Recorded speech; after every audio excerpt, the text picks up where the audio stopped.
le département de la Manche, le long de la côte des Havres, le phare veille sur le littoral et il n'est pas le seul.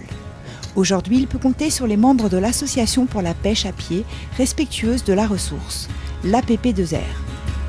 Cap vers une pêche durable, respectueuse de l'environnement. Alors Blainville, on a choisi Blainville parce que c'est facile, c'est pas loin de la côte. Il y a tout un tas de vie sur le rocher et sur le sable. On a le droit à 100 palourdes pour une pêche, donc aujourd'hui on va sans doute pas les faire.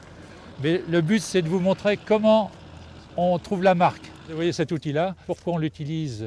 Pour enlever du sol les palourdes, les coquillages, sans abîmer le... Tout à fait, sans abîmer le support, l'habitat du coquillage. De bons conseils, de bons outils pour une partie de pêche réussie. Et pour préserver le littoral, l'action de l'association est en bonne voie. Alors notre propos premier, c'était d'agir sur la réglementation de pêche à pied. Donc on a réussi à faire modifier la réglementation par rapport à certains gros outils qui sont maintenant interdits. Donc c'est un but premier qui a été atteint.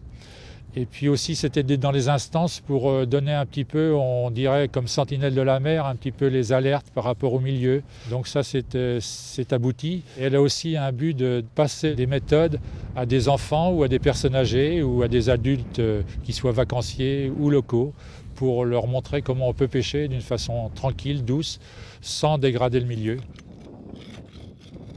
Pour bien pêcher, il suffit de calquer ses pas et son regard sur ceux d'un grand-père averti, membre de l'APP2R. Résultat garanti.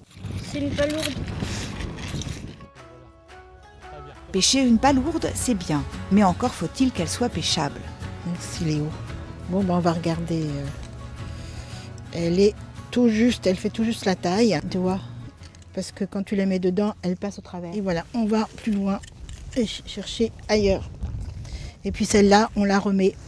Transmettre les règles de la pêche de loisirs, c'est ce à quoi les membres de l'association, bénévoles retraités pour la grande majorité, s'emploient. Son président Philippe Vigoureux s'en explique.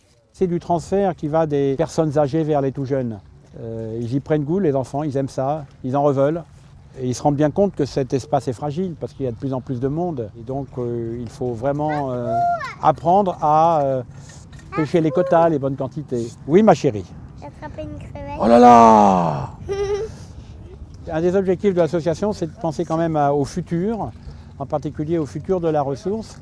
Et on a observé depuis plusieurs années une raréfaction de la palourde que l'on pêche aujourd'hui.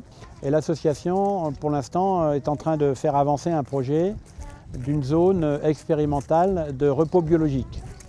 Mais au-delà de l'approche environnementale, l'association œuvre pour préserver le lien social et les échanges intergénérationnels.